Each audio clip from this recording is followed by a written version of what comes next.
komiker, der hedder Ray Badran.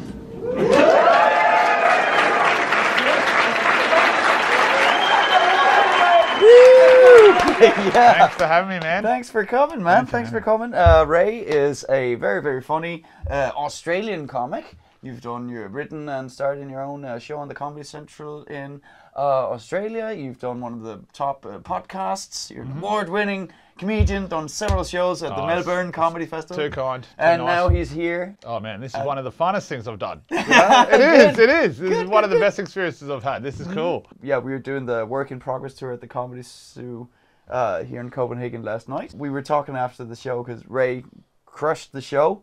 And then you said, okay, it's time for a break. And I could walk through the crowd and I could hear them talking about how funny you were. That's kind. That's always the best when you can just kind of... Yeah. I think I was saying last night, when you go into sometimes when you go into a toilet cubicle after the show and you can hear people at the toilet talking, but you're inside the cubicle with the door shut.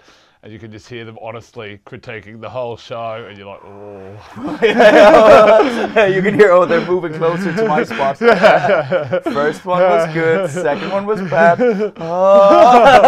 I think that Danish, I'm not sure if all Danish audiences are like that, but I thought they were really, really, really good. Yeah. I think they were particularly good yesterday. Do Danish people usually clap, like they always clap in tune, you know? Yes, that's a very weird That's Danish a Danish thing? Yeah. I kind of felt like I was going to dance off stage. Yeah. So our Australian, you've done I think that's very interesting. Because I'm trying to get this English thing to work. So it's about 10% of what you're doing, I think. I'm not sure, because the feeling must be the same of just going from the play. Of course, you don't have the language barrier. I think it's harder for me, like the culture. Harder for me, but like you can do it easier because you've got a bit of fame to like cushion yourself in. But you've got more to lose as well, you know. so yeah. You know, you're going to the casino with like $1 million, $1 million in the bank, and I went with like 100,000. You know, we're both trying to win some money in the casino. We're both trying. Yeah. As long as it doesn't end in like booze and prostitutes. Yeah. So if you lose it all, you've lost $1 million, and if I lose it all, I just lost 100,000. Yeah. So how are you feeling like the English audience compared to the Australian audience, and do you have any cultural references you have to work on that are different? Yeah, I think so. I think you can go a bit crazy if you try nitpick at it too much. So I think the best advice I'd say is just you sort of just dive into it, and then you iron out all the little cracks or iron out all the little differences and stuff like that, because it's hard. You can't really put your finger on sometimes what's different and stuff like the obvious stuff, you know. So air conditioning. I had a joke about air conditioning, and they don't have air conditioning in London. So it's like, fucking cold. well, some people might, but they don't really have it. So it's not as recognisable as a function. So yeah, that air conditioning joke would probably be difficult in Denmark as well. You always feel that going to a different country. I went, like Russell Howard was on the Work in Progress tour, and he did this thing about how weddings, the only people who are allowed to speak are the groom and the groom's best man, the best man. Yeah. And he was like, what if the wife, the bride had to do a speech? It would go like this. And every Danish audience was kind of weird, because in Denmark everyone speaks at the weddings. In Australia, I'm guessing. Is it that the same? Or? Yeah, maybe it was just at Russell's wedding. Only Russell gets to speak all fucking night. Yeah, isn't it weird how at weddings everyone has to shit themselves? You know? I don't know about it. Is that just an English thing? Yeah.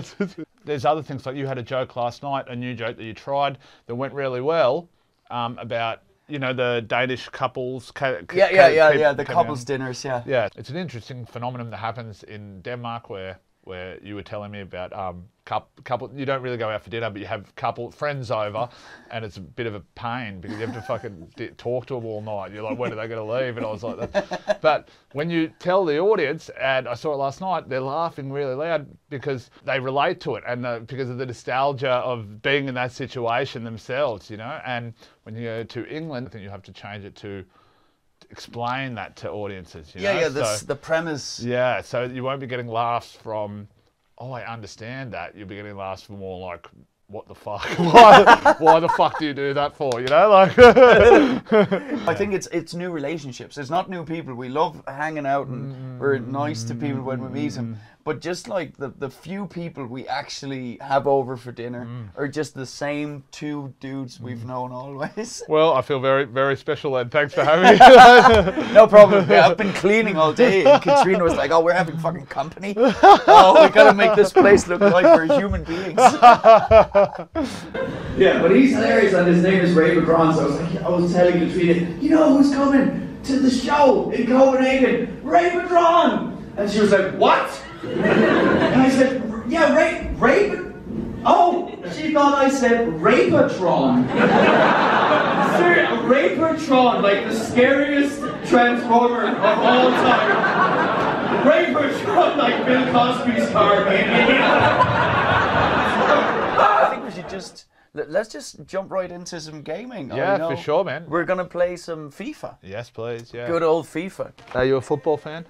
I'm a little, like, not much actually, and it's kind of a problem because every guy just, like, I always wound up in that thing, like you did that joke yesterday about your pranking your brother by sitting in a wheelchair. Yeah. Sydney Airport, I have 3 big bags with me, and as I'm waiting for him, I'm in at the airport car park, he's going to pick me up. I see an empty airport wheelchair sitting in the middle of the road. And I haven't seen my brother for a long time, and I thought this will be funny. I'll go over, I'll slip in the wheelchair, my brother wouldn't have seen me for a while, he'll turn up, and he'll be like, this isn't right, this is funny. Anyway, that's what I thought would happen.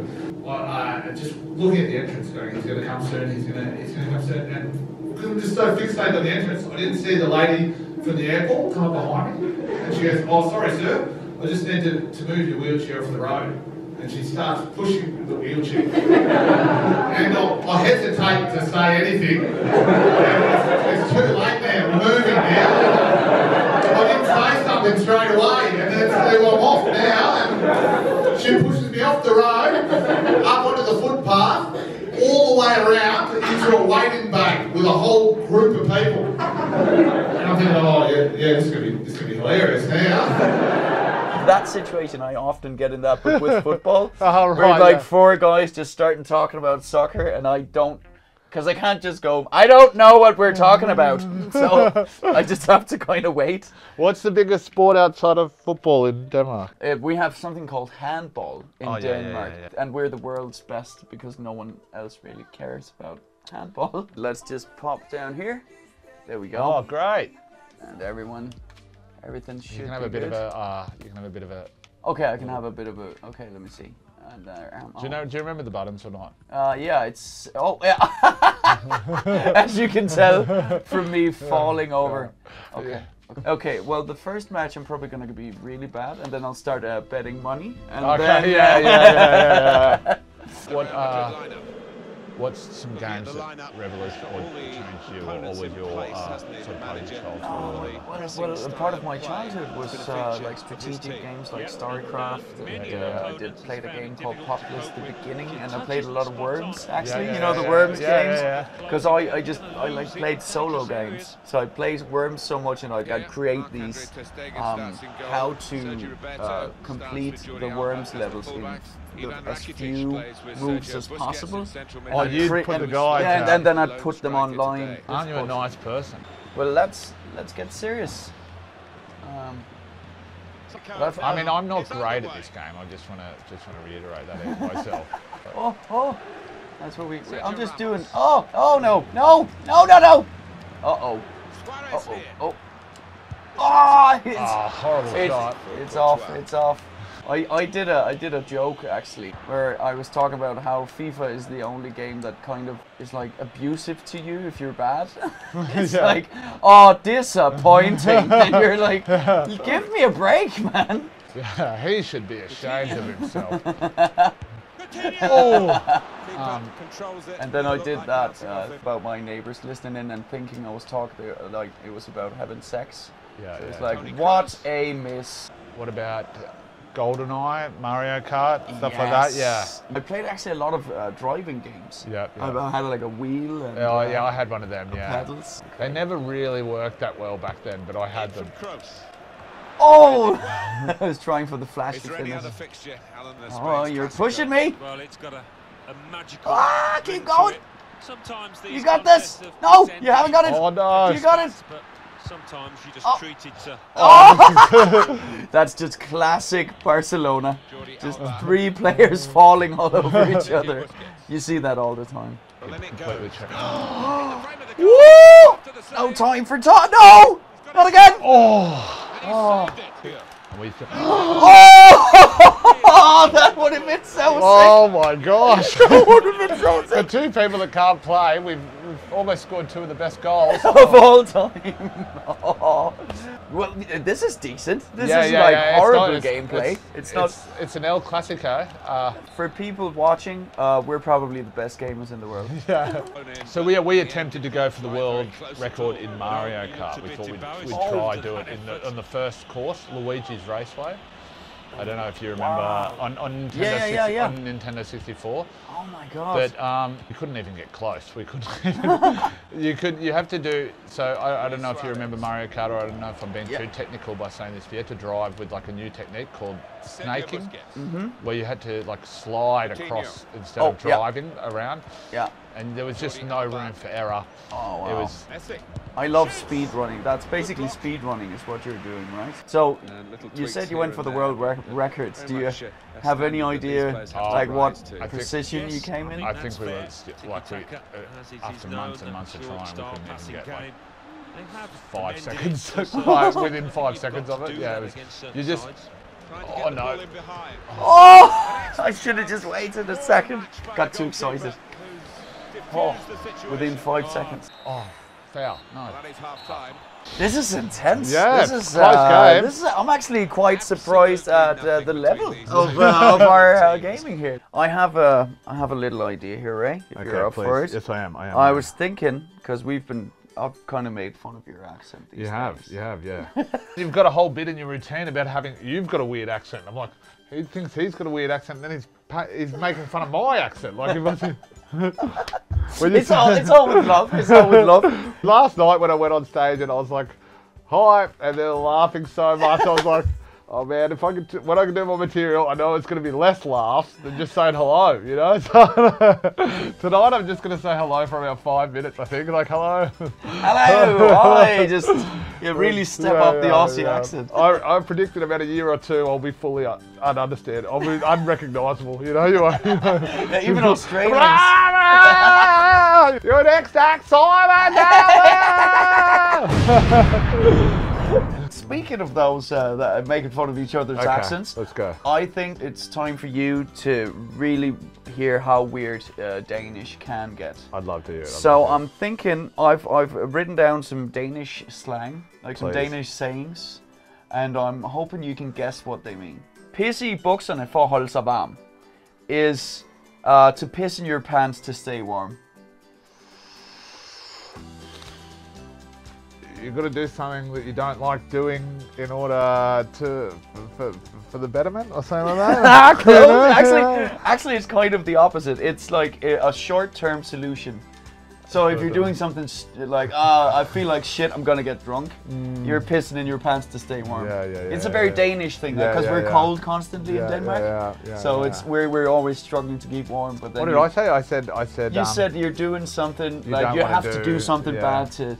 It's like the opposite. And then you said the opposite. Yeah. So you have to do something good. You have to do a good thing. Yeah. Pissing in your pants is a bad thing in Denmark. It's not a good thing. Oh, right, we're not that weird. Saved me a lot of embarrassment tonight. I'm like, hey guys, look at me, I'm fitting in. Check it. Feeling more and more Danish by the second. Next one.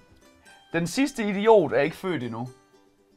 The last idiot isn't born yet, I guess. And we haven't seen the last idiot. The last idiot isn't born. Like, don't worry, you're not the dumbest person in the world. Is that it? That would be pretty good, actually. Yeah, it's actually more of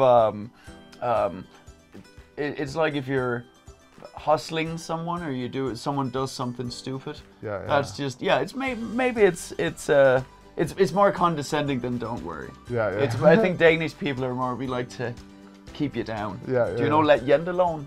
Have you heard about the law of jente?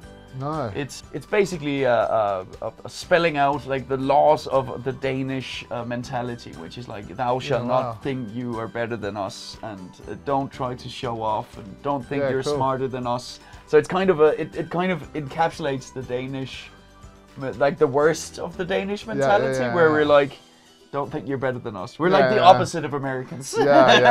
You can do it. Here we're like, don't try to do it. Just fit in, you fucker. And then we have tab og vind med samme sind. Lose and win with the same mindset, I guess. With the same frame of mind.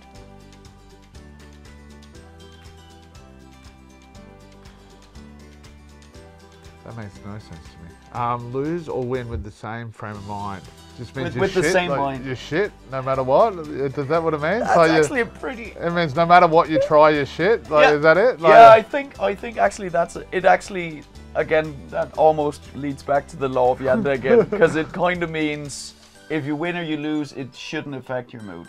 It doesn't matter. Oh. You're still the same. I thought it meant. I thought it was more harsh. Like it was like sort of saying to you in FIFA, it's like it doesn't matter if you try your best or you don't try, you're still gonna lose. So I sort of think that's what I thought it meant. Like. Oh, yeah, that could have been a Danish saying. Even it's more of a don't care if you win or lose. Oh, that's kind of nice. That's a kind of nice one. It's a nice one. Yeah, that's the positive side of the Danish mentality. Is it's fine as long as you're having fun. And eating rye bread sandwiches, it's fine.